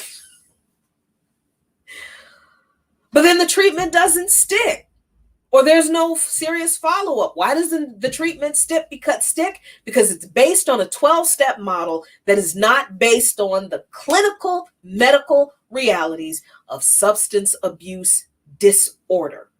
That's why it doesn't stick. So when people are looking for treatment, there's no way for people to know if a treatment is good. I mean, there's not like a Yelp board for rehab. There probably should be, but there isn't.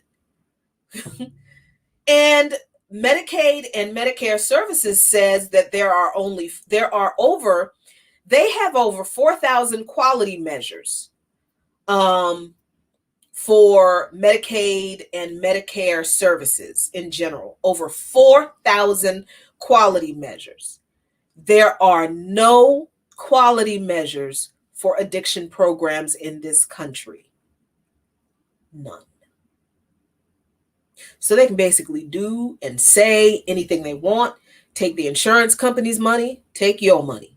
And that's basically what they do. Not all of them, but far, far too many of them.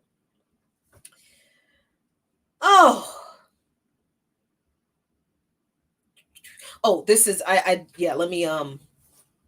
let me read this and I'm going to move on. John Kelly, an addiction treatment expert at Harvard University, said that treatment can take several times over several years to stick. What's unclear is if this is mostly an inherent problem with drug use disorders, which are, after all, chronic relapsing conditions, or because they're caused by America's fucked up addiction treatment system, which frequently rejects proven medications for opioid addiction and treatment. John Kelly says the problem in the industry isn't that we have a few bad actors. He said, Mark, a health economist, said, it's that a large portion of the addiction industry is not providing the type of care that we know leads to recovery. There's some more stuff about 12 steps and why it doesn't work for people who are not struggling with alcohol addiction. Take that however you want. There are some medications that are suggested or that are being used to see how they treat narcotics addiction. Buprenorphine, methadone, we all know about methadone, and naltrexone, which I had not heard of before. The jury's out on how effective they are, but they exist. There's something. But here's an interesting thing, that a lot of people who struggle with addiction, because of the way we are indoctrinated about addiction and shaming people, and a lot of people who struggle with addiction, if they are offered a drug to help them overcome their addiction, or at least prevent and avoid relapse, a lot of people will refuse the drugs. Why is that? The treatment drugs. Why is that? Aside from a lot of treatment centers just not offering any of these drugs, treatment centers discourage sometimes using them based on this moralizing, stigmatizing view that using medication is replacing one drug with another. And a lot of people who struggle with substance abuse disorder think the same thing. We're all indoctrinated by the same system. So it's this just whole evil ecosystem that was completely manufactured by this government, that made economic conditions so shitty that some people intentionally want to escape the hellscape of their realities, but some people, look, we all are young, we all party, we all try stuff, and tried something that they had no idea that they would become addicted to and that would cause brain damage. And they are made to feel so ashamed that they are drug users, that they're druggies, that they won't take medical help, medications that may help them kick the drugs they're addicted to. It is, yeah. John Brooklyn, an addiction doctor at Vermont's Howard Center, said that the stigma against medications perpetuated by treatment programs and 12-step meetings and us folks in society make it harder for Sean, the guy who was the subject of this story, and his family and other people who are struggling with addiction to accept treatments that could have helped. Whew, let me see. I think I highlighted, we talked about treatment centers not diagnosing and treating mental disorders, mental illness disorders. And I talked last week about how if Abdus had gotten treatment, if he had been diagnosed, if his bipolar disorder had been diagnosed, and if he had gotten treatment years ago, then a lot of his struggles with relapse might have been avoided. I'm not saying he may never have avoided, because again, substance abuse disorder is a chronic illness because it's the result of brain damage. But a lot of the struggles that he had about the way he felt about himself, and some of the relapses and some of the situations he found himself in because of the relapses, if he had gotten treatment, diagnosed and treatment for the bipolar disorder, which made it harder for him not to relapse. It's hard enough not to relapse all by itself with substance abuse disorder. Maybe some of his struggles would have been mitigated. Let's see, what else did chronic relapsing condition. Okay, so that's the end of that. Whew.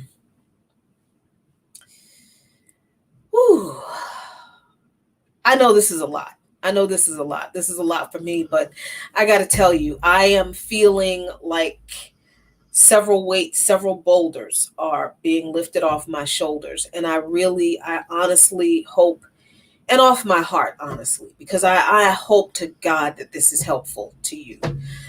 By the way, if you want to know who John Kelly is, who was quoted in the article, he's this dude.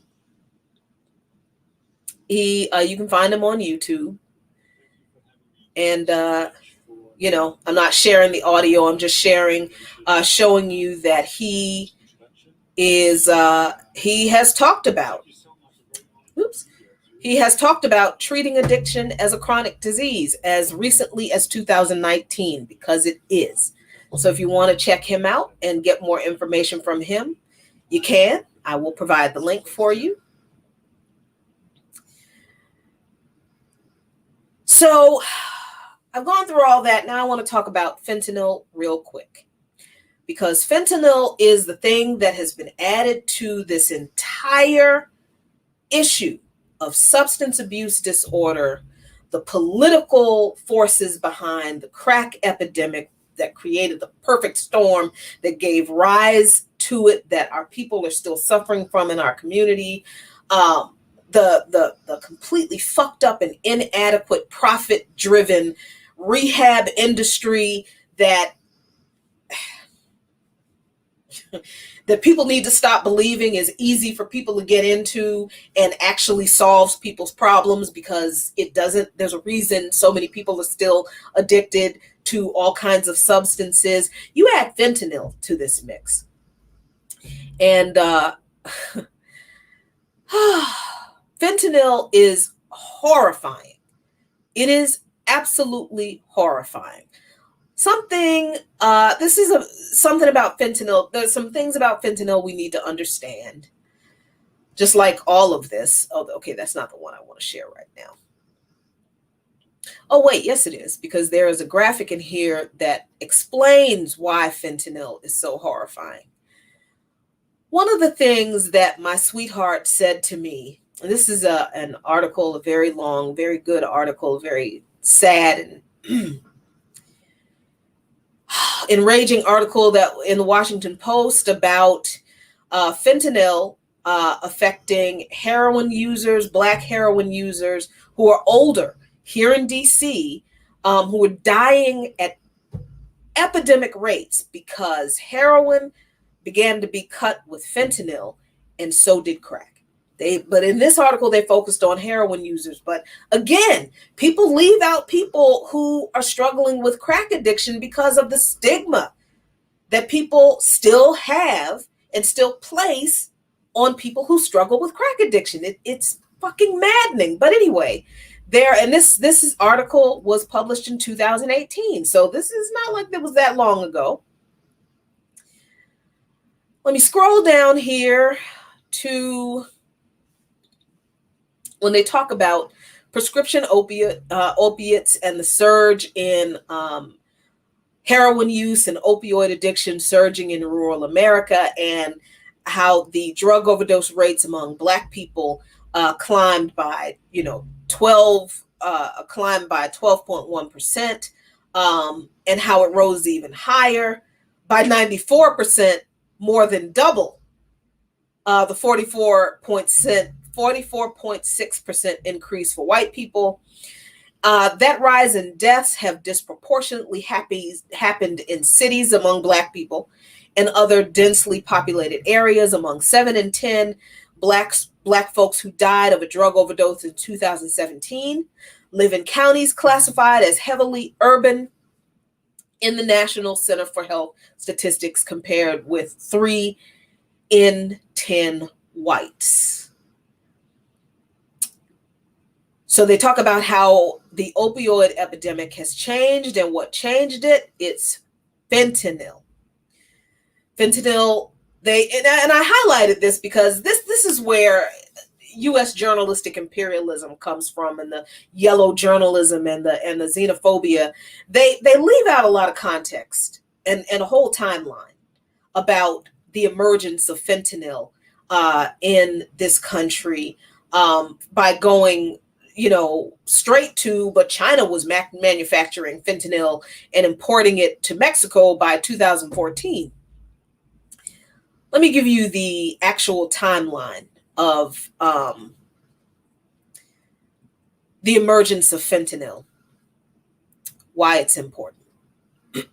This timeline is extremely important because it's not China's fault. China didn't give us fentanyl. The U.S. pharmaceutical companies did. 1963, fentanyl was introduced across various Western European countries, where it was combined with other medications and used as an intravenous painkiller. By the 70s and early 80s, the drug was being used within cardiac and vascular surgery. It went off patent in 81. The sales increased in the U.S. tenfold. In the late 80s, a California company called Alza Corporation began to work on a transdermal drug delivery patch containing fentanyl. The patch, called Duragesic, was approved for patients with chronic pain who had become tolerant to other opiates. Another company began working on an oral delivery method for fentanyl. It was a lollipop called Actic that was approved in 1998. Now, look, the transdermal patch was already approved. Why did anybody need a lollipop? Well, this other company said they need a lollipop. So their little fentanyl lollipop was approved in 1988. It was indicated, they said, for cancer patients who were receiving and have become tolerant to around-the-clock opioid therapy for their cancer pain. But explain to me why the transdermal patch wasn't sufficient. Nobody can explain why, other than capitalism. So many other products were subsequently approved, including an effervescent lozenge, a sublingual tablet that you put under your tongue, and a buccal spray that you spray in your nose. All fentanyl-based. No need for any of this other stuff, except to find other ways to make money off of fentanyl and different ways to deliver it. That's it. The most recent addition to the list is Onsolus, a film that dissolves in the mouth, and that was approved for cancer patients for pain in 2015. The FDA started to investigate Duragesic, noting that some doctors were inappropriately prescribing the patch. The Actic lollipop was being prescribed off-label. Between June 2005 and October 2006, more than 80% of patients who used the Actic fentanyl lollipop didn't actually have cancer. So whose fault is that? The people who were addicted, or the doctors who were prescribing the drug to people who knew damn well they didn't have cancer? There was also an uptick in reports of illicit recreational use because, see, now the doctors were making money too. Okay. By 2005 and 2007, the DEA identified over 1,000 deaths associated with illegally manufactured non-pharmaceutical fentanyl. There were several seizures of illicit fentanyl, including a raid on a lab that was manufacturing counterfeit OxyContin. This was not in China in 2007. This was in the United States. All right. 2013, street use of fentanyl began to climb, particularly in northeastern states, spread to Ohio, Florida, other parts of US and Canada. Then they talk about in 2013, some of the drug supply came from Mexico and was brought into North America by traffickers, with most of the rest originating in China. So when the Washington Post has this very short comment in their article about, China's manufacturing fentanyl in 2014, and that's the reason the fentanyl crisis grew so big. No, they leave out the entire timeline of the involvement of not just the pharmaceutical industry, but the United States government, the FDA, that approved all of these additional delivery methods for a drug that, I think the graphic is in this article. Let me see. Is it here? Is it in here? Yes. All of those different delivery methods, that all of these different pharmaceutical methods got approved by the FDA for the same kind of treatment. People who were suffering from chronic pain, who had become immune, who had become immune. I guess that's the word that my word is escaping me. But for whom traditional pain medications or the existing pain medications were no longer working. So the fentanyl patch was already approved. You just stick it on your skin and the fentanyl is delivered. But all these other companies got all of these other delivery methods approved. And this is why this is so terrifying, that the FDA approved all these different methods and people are still blaming addicts, but not pointing the finger at the FDA. We've caught on that it's the pharmaceutical companies, but we still ain't pointing to the government. How potent is fentanyl compared to other opioids? Your common stuff that you take over the counter. There we go. So you can really see this. Ibuprofen, aspirin, acetaminophen. Ibuprofen, by the way, which you shouldn't take a whole lot of because it damages your kidneys. Aspirin, acetaminophen, that's your common stuff that's over the counter. Fentanyl is 50 to 100 times stronger than those. Excuse me. Fentanyl is 1 time stronger than hydrocodone. It is 3.5 times stronger than methadone. It is 2.5 to 5 times stronger than heroin. So you have a situation on the streets, and you've had this situation on the streets for a while, where heroin has been cut with fentanyl. And what this article does not point out, that crack has also begun to be cooked with fentanyl. And that is leading to a rise in overdose deaths of people who are not just addicted to heroin, long-term users of heroin who, if they didn't get hold of fentanyl-laced heroin would still be alive. But the same thing is happening to people who struggle with addiction to crack. And that's what the article doesn't point out. So, okay, I've been talking for a long time, almost 2.5 hours. What does this mean for our people, the actual people suffering from addiction? It means that we have been indoctrinated to leave our people to die in this system, on the streets, in shame, in fear, in embarrassment, alone, believing that they are awful people, that they are evil, and we're leaving them to the system that created all of the conditions that contributed to the struggles they're having. So this ultimately means that you who are watching and who stuck with me the whole time and who will watch this later on should now have the information that you need to stop treating our people who struggle with these issues like shit. Honestly, just fucking stop doing it. Nobody's saying you have to take people into your home or support people financially or give people all your money, but excuse me, but if you're out here talking about you are fighting to cancel the rents, you better start including housing homeless people in that discussion.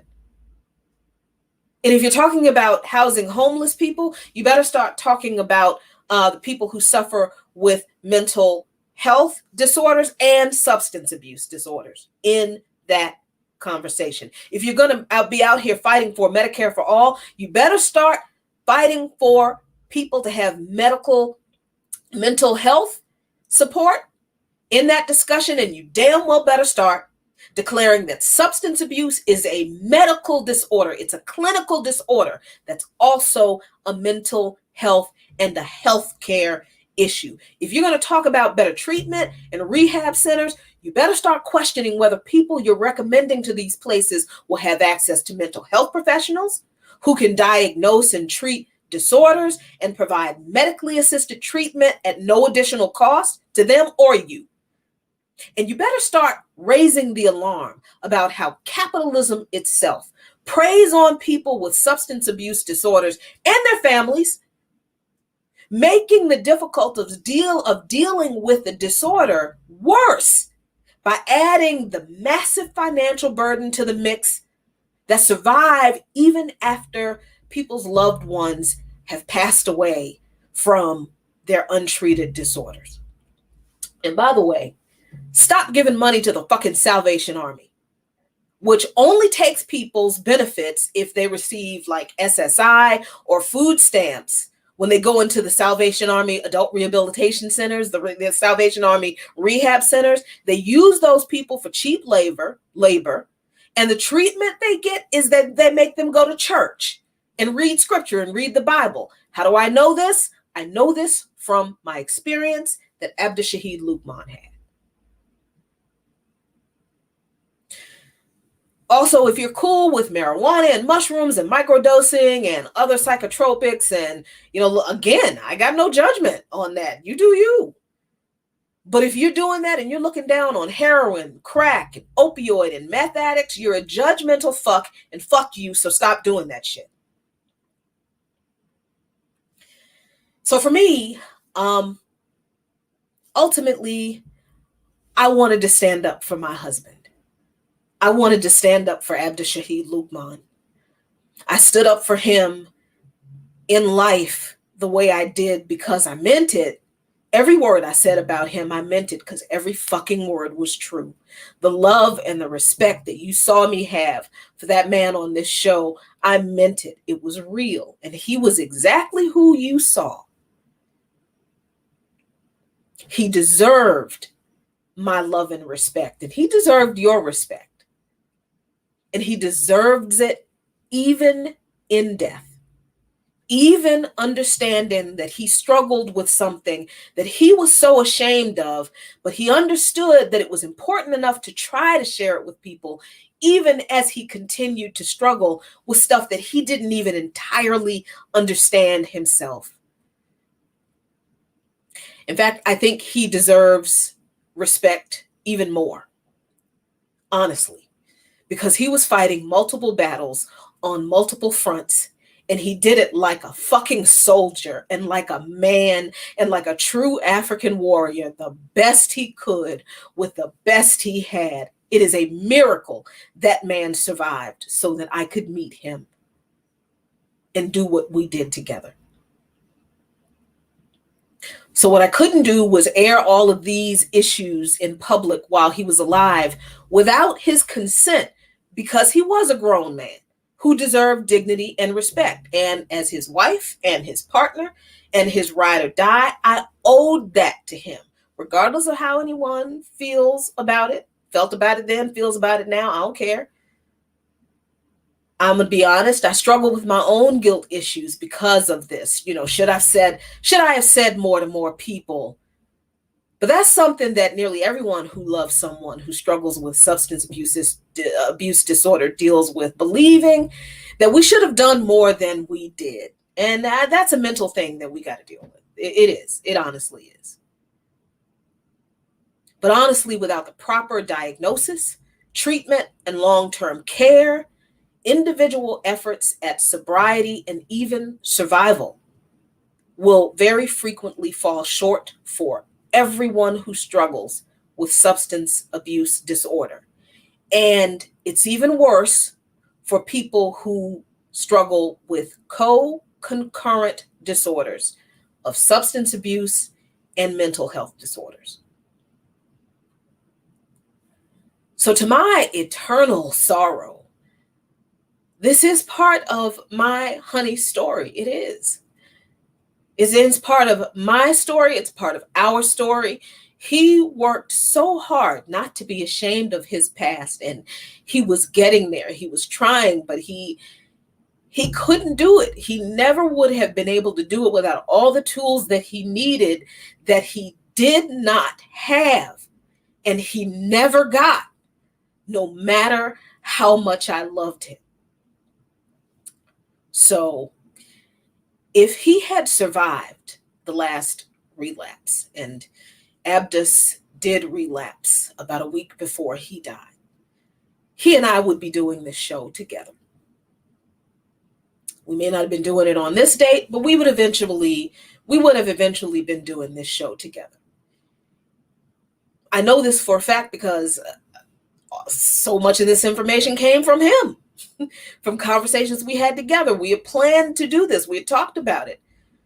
So right now, I'm just finishing the work that we started. And understand,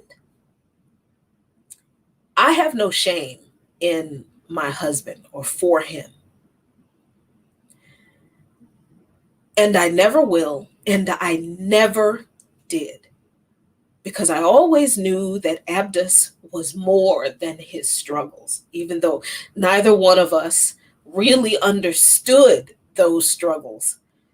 But I always knew that he was so much more than his struggles. And every one of our people who's struggling with either substance abuse disorder or mental health disorders or both together, every one of our people struggling exactly the way Abdus did, they are all more than their struggles. So look, tonight I was just finishing the work that we started, and I was standing up for my husband, and I was trying to stand up for our people in the way that I know that he would have wanted us to do. But I will never really be finished with the work we started. Because like I said before, Luqman Nation forever. Thank you all very much for watching. I really, really appreciate you. And Abdus appreciated you so much. Y'all be really good to each other. Be really good to yourselves. Take care of each other. Peace.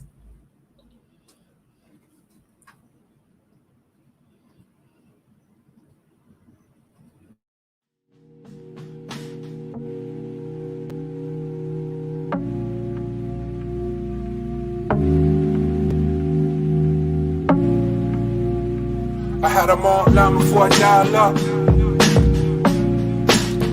How they claiming they on top and I'm a mile up. I had them on line before I dial up. How they claiming they on top and I'm a mile up. I know the wall's closing in, but don't you dare give up now.